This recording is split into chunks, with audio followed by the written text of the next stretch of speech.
नमस्कार, मी अमोल बडे. आपण पाहतात दैनिक सूर्योदय डिजिटल मीडिया. आज आपण आहोत शिरूर कासार या शहरामध्ये.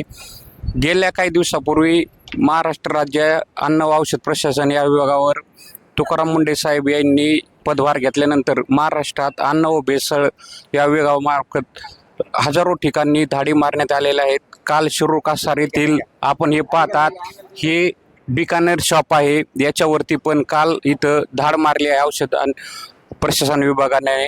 काही सामाजिक कार्यकर्ते माझ्यासोबत आहेत, आपण त्यांच्याशी बोलणार आहोत. कशा प्रकारे इथं काय काय आढळलं कालच्या धाडी मारल्याचं? मी शिवसेना उद्धवजी बाळासाहेब ठाकरे या पक्षाचा तालुका प्रमुख, माझ्याबरोबर शिवसेनेचे उपजिल्हा प्रमुख अजिनाथ भाऊ खेडकर.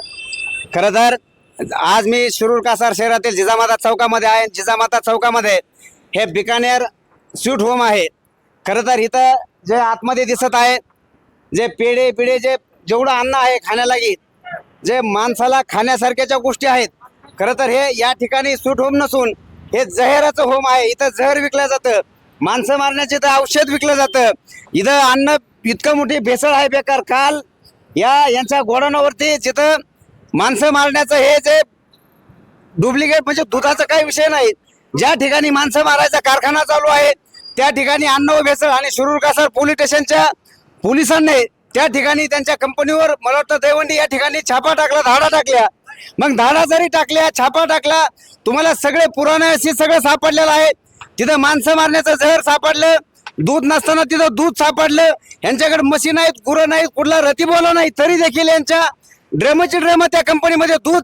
मग दूध कसं सापडलं? पोलिसांना हे सगळं माहीत असताना, पोलिसांनी सगळं बघितलेलं असताना देखील हे माणसं मारण्याचा कारखाना चालू कसा, हा मोठा प्रश्न आहे. हे साले हरामखोर भडवे राजस्थानहून येतात. आपला मराठी माणूस मुळातच असले डुप्लिकेट धंदे कुठेही करीत नाही, आपल्या मराठी माणसाच्या डोक्यामध्ये सुद्धा येत नाही. मग हे हरामखोर साले इकडे महाराष्ट्रामध्ये येऊन नंगा नाच यांनी चालू केला आहे. काल याच्या कंपनीमध्ये दहिवंडी येते, छापा टाकला, धाड टाकली. त्या ठिकाणी नको असं आपण कल्पनाही करू शकत नाहीत. असं माणसं मारण्याचं जहर आणि औषध सापडलं. या आपल्याला माहित सुद्धा नाही. या शिरूर तालुक्यामधून हा राजस्थानहून येऊन हे बिकानेर स्वीट होमचं नाव टाकून या शिरूर तालुक्यामधून भेसळयुक्त अन्न तयार करत आहे. भेसळयुक्त जिलेबी, पेढे, ज्या हे स्वीट होम मध्ये केक वगैरे जेवढं दिसतंय, यांनी आजपर्यंत फक्त शिरूर तालुक्यामध्ये शिरूर तालुक्यातील आपल्या जनतेला मारण्याचं काम केलंय. या ठिकाणी त्या दहिवंडीच्या तिथं मला वाटतं कारखाना आहे आणि त्या कारखान्यामधून या संबंध बीड जिल्ह्यामध्ये सुद्धा यांची एजन्सी चालू आहे. तर पोलिसाला नम्रतेची विनंती करतो, आम्हाला तुम्ही कायदा हातात घ्यायला लावू नका. जर तुम्ही हे संध्याकाळपर्यंत जर हे स्वीट होम बंद केलं नाही तर 100% याला पिटून दिल्याशिवाय राहणार नाही. या गाळ्या मालकाला विनंती करतो की तुम्ही याच्यावर बरतफ करायला पाहिजे, याला बंद केलं पाहिजे. अरे आज कॅन्सर सारखे रोग आहेत, आपण कल्पनाही करू शकत नाहीत. लहान लहान लेकरं कॅन्सरग्रस्त व्हायला लागलेत, कॅन्सरने लोक मरायला लागलेत. डुप्लिकेट नको असे तर या कारखान्यामध्ये यांच्या भेसळ चालू आहे. कसे पुढे काल सोशल मीडियावरती अख्ख्या यांचा काल पोलिसांची धाड टाकली, तर सोशल मीडियावरती सगळ्या काही गोष्टी आहेत, तुम्ही बघू शकता. मग मला याच्या पाठीमागे देखील डाऊट आलता, पण मी काही काम असतो राहून गेलं. पण मी खरंच मी म्हणजे आभार मानतो त्या मुंडे साहेबांचा. मुंडे साहेब, तुम्ही आल्यामुळं तरी मला वाटतं 10 वर्ष लोकांचं जीवन, या संबंध महाराष्ट्रातील लोकांचं जीवन 10 वर्षांनी आयुष्य वाढलेलं आहे. अजून काही कार्यकर्ते माझ्यासोबत आहे, आपण त्यांच्याशी बोलणार आहोत. काय बोलाल या प्रकाराविषयी? हे माणूस आतापर्यंत इथं एकदम शरीफ बनतो, एकदम गरीब बनवून राहत होता आणि दुकान चालत होता. लोकांना वाटायचं हा गरीब माणूस अगदी इमानदारीने इज्जतीने धंदा करतो, परंतु हा बिकानेरचा मालक हा मोठा स्मगलर आहे. कारण याचा कारखाना इथं चालू आहे, याच्या अनेक शाखा आहेत मित्रांनो इथं. आणि हा 20 लोकांना 20 चारण्याचं काम करतोय. हा लोकांना 20 खाऊ घालतोय. आपल्या लेकराबाला, आपल्याला सर्वांना याच्यापासून कॅन्सर होतोय. याचे एकही पदार्थ असा खाण्यालायक नाही. आणि हा मोठा भारी स्मगलर आहे, रॅकेट चालवतोय. हा डुप्लिकेट खावेचा कारखाना याच्याकडे. 1 लिटरही दूध याच्याकडे असतात, 1 लिटरही दूध हा विकत घेत नसताना याच्याकडे शेकडो लिटर दुधाचे ड्रम त्याच्यापाशी तिथे काल्याच्यावर याच्या कारखान्यावर पोलीस लोकांनी रेड केली आणि आता याच्यावर गुन्हा दाखल केलेला आहे. तरी बी याची दुकानं चालू आहेत सगळे. हे आपण सहन करतो, ही आपली सहनशील आपण सहन करतो. खरे तर गुन्हेगार आपण आहेत. आपण हे सहन नाही करायला पाहिजे या लोकांचे असले बदमाश उद्योग. मी तालुक्यातील सगळ्या शिरूर कासार शहरातील व ग्रामीण भागातील लोकांना एक आवाहन करू इच्छितो की तुम्ही शिरूर तालुक्यामधील सध्या तरी जोपर्यंत टेस्ट होत नाही, जोपर्यंत ओरिजिनल खाव्याचे पेढे भेटत नाही, तोपर्यंत या स्वीट होममधून कुठलाही चालू आपण तर सगळेच बंद करणार आहेत, पण जोपर्यंत चालू आहे तोपर्यंत खाद्य पदार्थ तुम्ही कुठलेही पेढे घेऊ नका, ही नम्रतेची विनंती आहे. कारण सध्या ते फक्त टेस्ट पावडरचा धिंगाणा चालू आहे, प्रत्येक हॉटेलमध्ये सुद्धा तेच आहे आणि खास करून या बिकानेरमध्ये जास्त आहे. तर आपण हे तर बंद करणारच आहे, पण तुम्ही सध्या तरी जरा हे खायचं बंद करा. खरोखर इथं जहर विकत आहे, जहर शिवाय दुसरा काही इथं पेढे सुद्धा नाहीत. आज आपण आजपर्यंत खाल्लं, आज आता याच्यानंतर खाऊ नका, ही नम्रतेची विनंती करतो.